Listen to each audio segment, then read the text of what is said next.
Pozdravljeni, dragi starši. Pozdravljeni.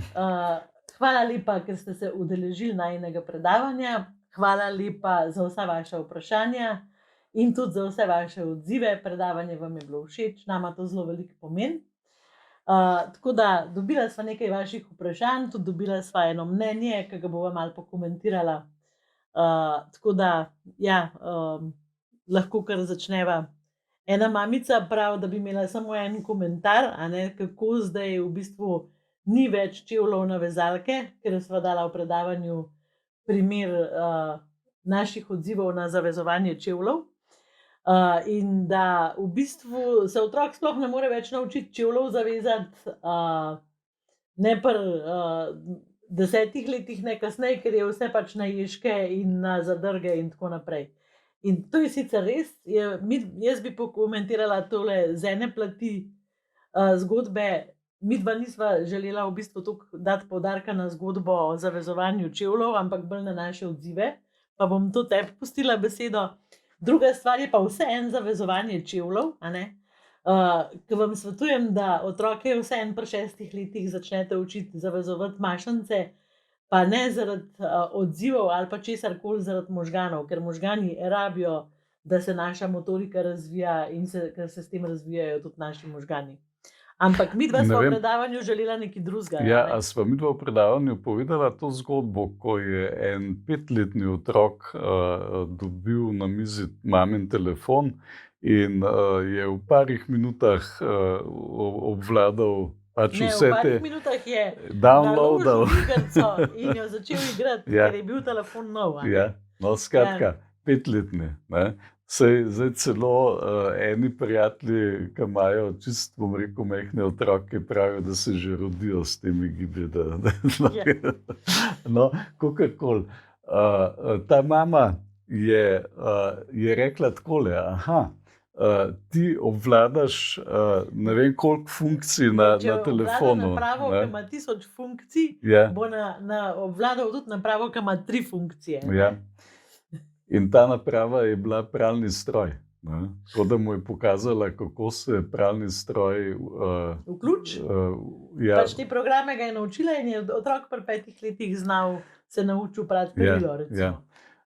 Ne, in tle, zdaj, da se vrnem nazaj k zavezovanju čevljev, ni šlo toliko za vezalke in za čevlje, šlo se je za naše odzive. Skratka, na kakšen način mi spodbujamo otroka pri tem, da sam nekaj doseže, da pride sam do cilja in pač to je bil samo primer, primer, ki ga pač zato, da sva nekako ponazorila Lahko bi tudi to vzela spodbudo, primer, recimo, kako je, če, ne vem, prvič sam kuha kosilo ali pa če pospravlja svojo sobo ali pa zlaga perilo, recimo. Skratka, tukaj sva želela dati poudarek na odzive, ki so v bistvu škodljivi za naše otroke, ki jih ovirajo v razvoju, ki jim zapišejo neke zgodbe za prihodnost, odzive, ki smo jih tudi mi dobivali, recimo, nikoli ti ne bo uspel, a zmer te bom mogel čakati, kva si toliko počasen, jaz to še zmeraj Albertu kdaj rečem. Ampak oprosti. No, kakorkoli, skratka, to so odzivi, ki nam ne dajejo tega, da bi mi imeli vero vase, da bi razvijali samozavest in da bi bili samostojni, taki sigurni v svoji samostojnosti, kot če bi nam rekli: "Lej, uspelo ti bo, lej, vztrajen si, dobro ti gre, nič hudega, če ti ni ratalo danes, jutri ti bo siguren." A veste, to so stavki, ki dajejo otroku jaz sem okej, jaz bom to se naučil. Tako, kot sem se naučil vse, pač, ker sem se že naučil. Tudi recimo primeri, lej, če si se zadnjič naučil, ne vem, palačinko speči, boš pa danes tudi tole lahko naredil. A veš, koliko tebi te stvari dobro grejo, recimo.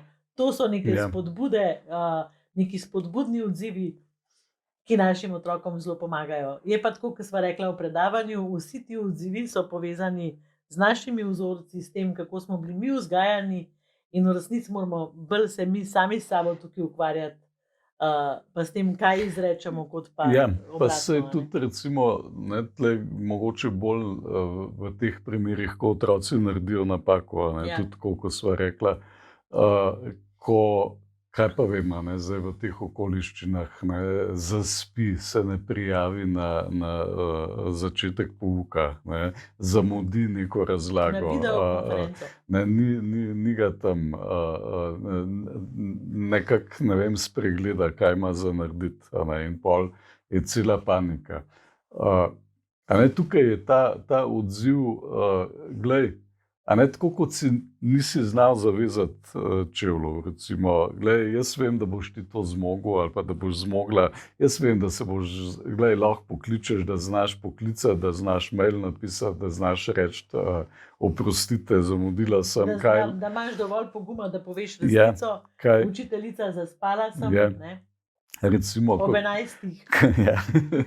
Kako lahko popravim, a ne? Ja. A imam možnost, mi date še možnost, da lahko popravim. In ne, to so tiste spodbude, ki pač jih otroci rabijo, da pridejo do izkušnje, kako napako popraviti. Ali kako nekaj dokončati, ali kako nekaj speljati do konca, pripeljati do cilja, ne obupati, a ne. To je v bistvu model, ki ga Ja. pač potrebujejo v odzivu, zato da bojo samostojni. Greva k drugemu Ja. vprašanju. Tukaj mamica pravi, da nima nobenih težav, same mamice ste pisale, kar je zelo zanimivo, zato ker zdaj se celo oči kdaj oglasijo kakšni. Prav mamica, da nima težav pri vzgoji, ampak da je njen otrok zelo uporniški pri enem predmetu in da ima občutek, da zanalašč načrtno dela površno in da mu je prav vseeno, kako je narejen in tudi kakšno oceno dobi. In potem pravi, da ga sili, da naloge dela večkrat in da vsakič, ko jo mora narediti, jo naredi slabše. Ja. In da je celo že govorila z učiteljico in nič ne pomaga.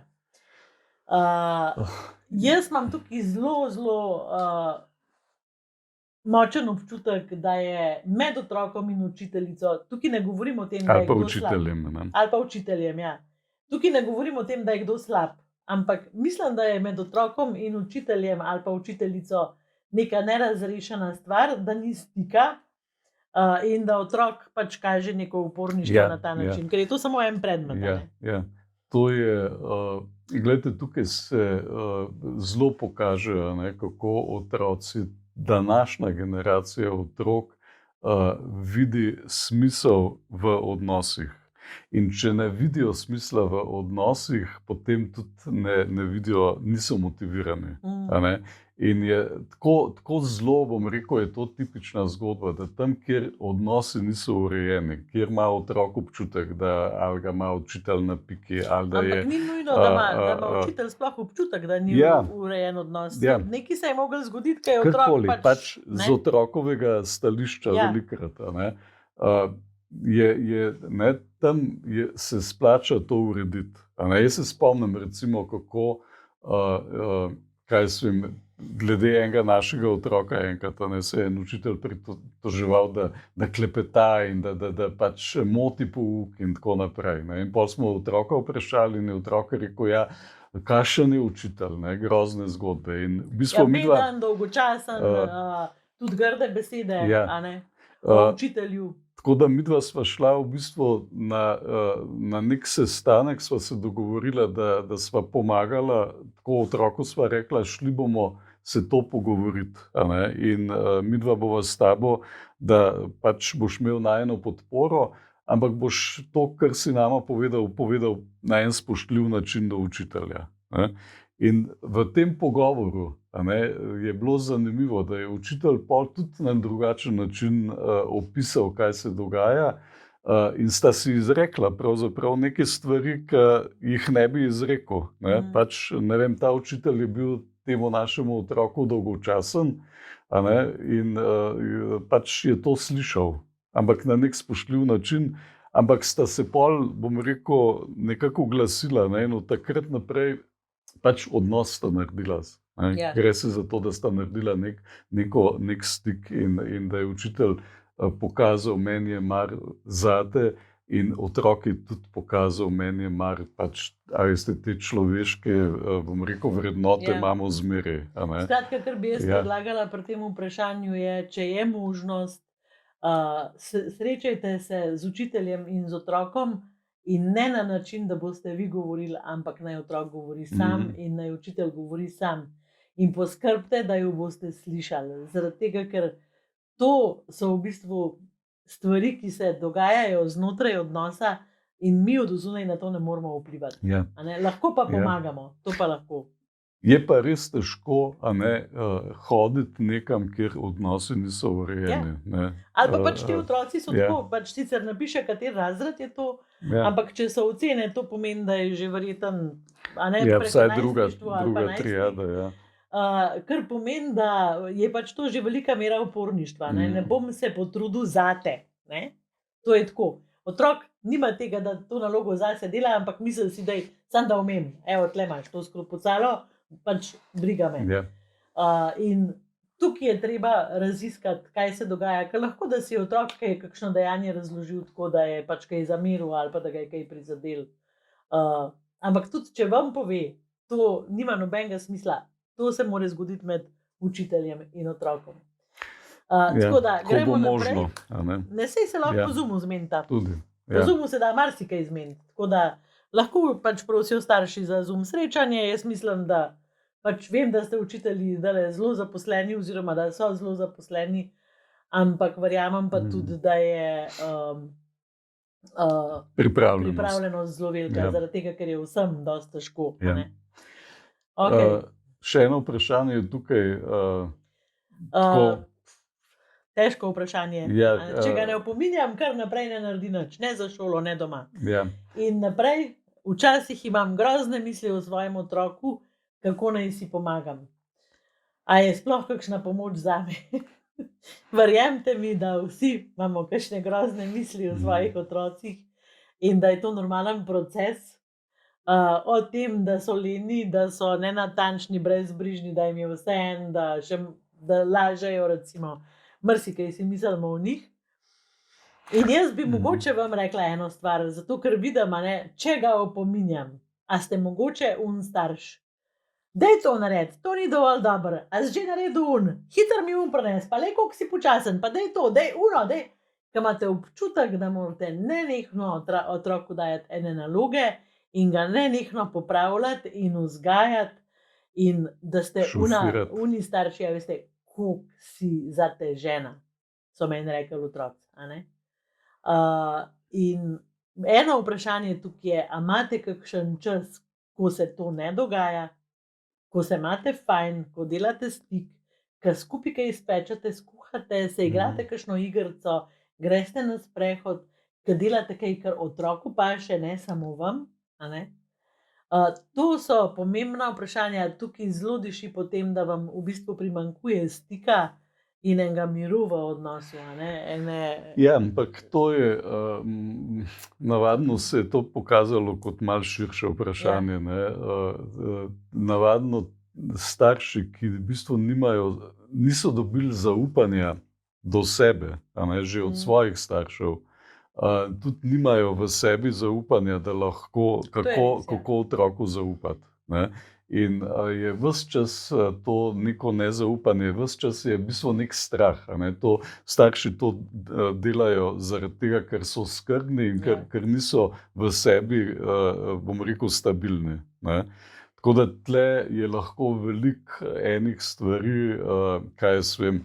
Mogoče si pogledate malo tele priročnike, Najvodila za najstarše, teli priročniki vam lahko zelo pomagajo priti do odgovorov in do nekih vzorcev, ki jih imate. Tudi ene stabilne pozicije v sebi, a veste, važno je, da vemo mi iz sebe, pri čem smo. In ko pridemo do tja, potem otroku lahko zaupamo, takrat se pač, bom rekel, stvari začnejo odvijati tako, kot je treba, tako kot je tudi v tem primeru, kako otroku daš varno odskočno desko. Ja, pa tukaj še to, če ga opominjam, ne naredi nič, potem pa otrok nekaj naredi, recimo pospravi svojo sobo, na svoj način, pa mi pridemo, pa rečemo, to ni v redu, to ni v redu, to ni v redu. Potem si otrok enkrat reče, lej, brez veze, da se trudim, ker itak nikoli ni miren, itak nikoli niso zadovoljni. Tako da majčkeno se moramo tukaj vprašati o svojem deležu, oziroma kje tukaj otroku lahko pridemo nasproti, zato da bo pač malo bolj vodljiv, da bo z nami sodeloval, in to je stik. Hvala lepa za vaša vprašanja, midva vas lepo pozdravljava, upava, da se še vidimo kdaj v živo, pač verjameva, da se še vidimo kdaj v živo, in seveda, če se ne bomo kmalu videli v živo, dajte nama slediti na najinih kanalih. Lepo bodite, adijo. Adijo.